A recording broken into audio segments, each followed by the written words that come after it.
Friedrich Nietzsche was wrong about almost everything that matters. But he was right about one thing, and it is the thing that makes him the most dangerous philosopher of the last 200 years. He was right that if God is dead, morality dies with him. Not immediately, not obviously, but inevitably.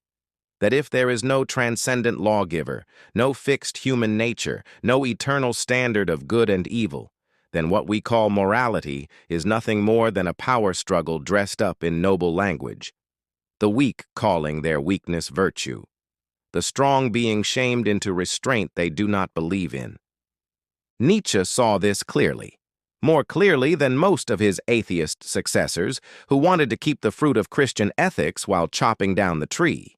Nietzsche refused that comfort. He followed the logic all the way down, and what he found at the bottom should terrify anyone who has not thought carefully about where the secular project leads.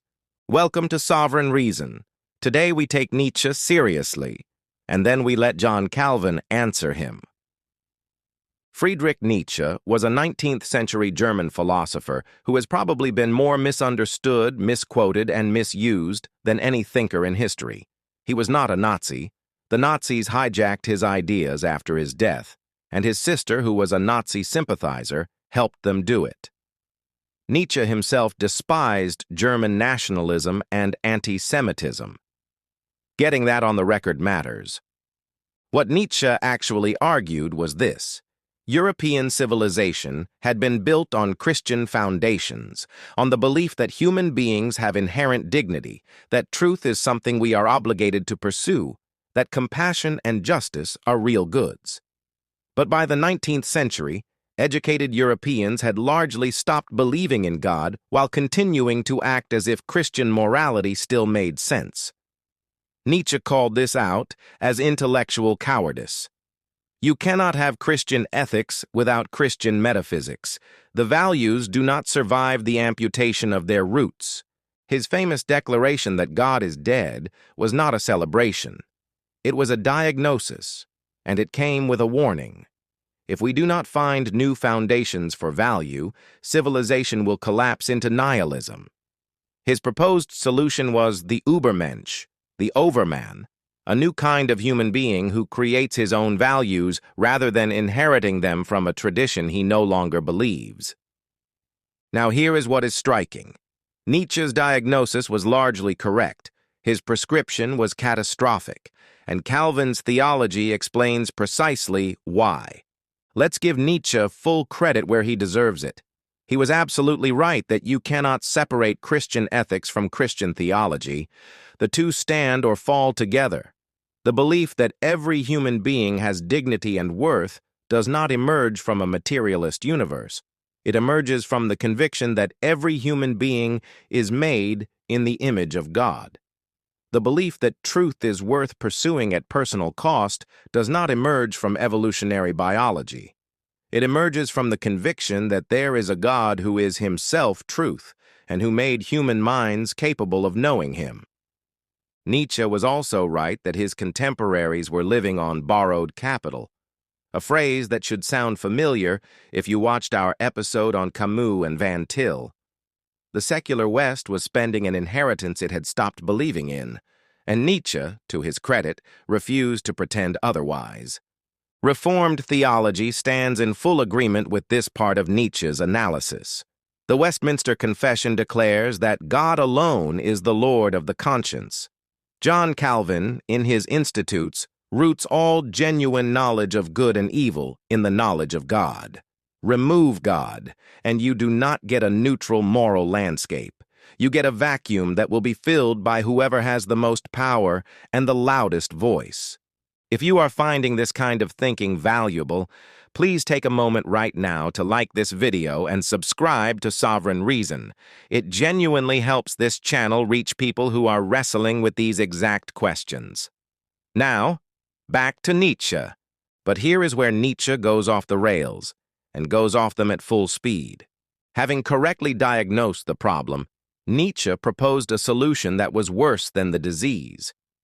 If there is no God, he said, then the answer is not to grieve the loss of values, but to create new ones. The strong individual, the Übermensch, becomes his own lawgiver. Morality is not discovered, it is invented. The will to power replaces the will of God. Calvin would identify this immediately as the oldest sin in the book, not the 19th century book, the first one. In the garden, the serpent did not tell Adam and Eve that God did not exist. He told them they could be like God, knowing good and evil for themselves. The Übermensch is not a new idea. It is the primal temptation restated in philosophical language. And look at what it produces. Nietzsche wanted a race of noble creators. The 20th century gave us what happens when nations actually try to build societies on the foundation of self-created values and the will to power. It was not noble, it was not beautiful, it was the gulag and the death camp and the mass grave. When human beings decide they are their own moral legislators, the only question that remains is who is strong enough to impose their legislation on everyone else.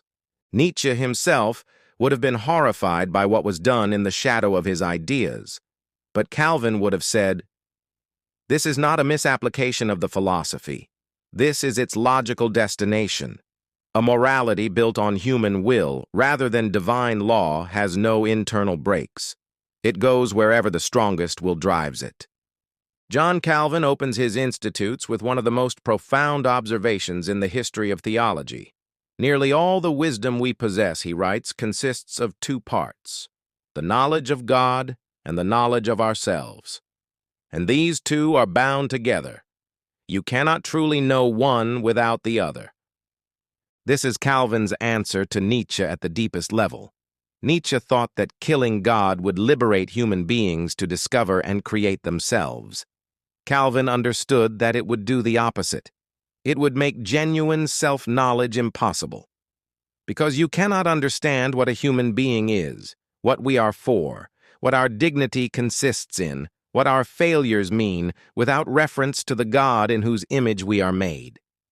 The Übermensch is not a liberated human being. He is a human being who has lost the only mirror that could show him his true face. He creates values, yes, but values created by a creature who does not know his own nature are not wisdom. They are noise. Calvin also understood, and this is crucial, that the problem Nietzsche identified in Christian Europe was not a problem with Christianity.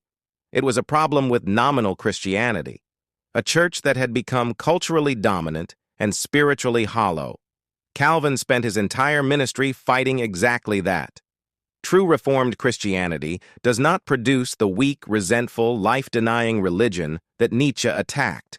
It produces people who are simultaneously broken before God and unshakable in their confidence that they are loved, redeemed, and purposeful. That is not weakness. That is the only genuine strength. Nietzsche stared into the abyss that opens up when God is removed from the center of a civilization.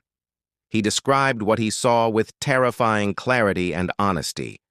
And the Reformed tradition says, yes, you are right, that abyss is real. The question is not whether the abyss exists. The question is whether there is a foundation that can keep you from falling into it. Nietzsche said the only foundation is the human will.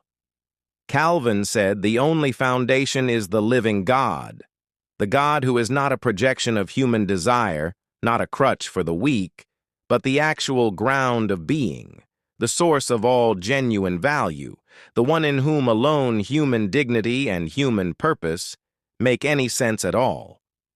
That is not a leap of faith. That is not philosophical death. That is the only answer that does not eventually eat itself.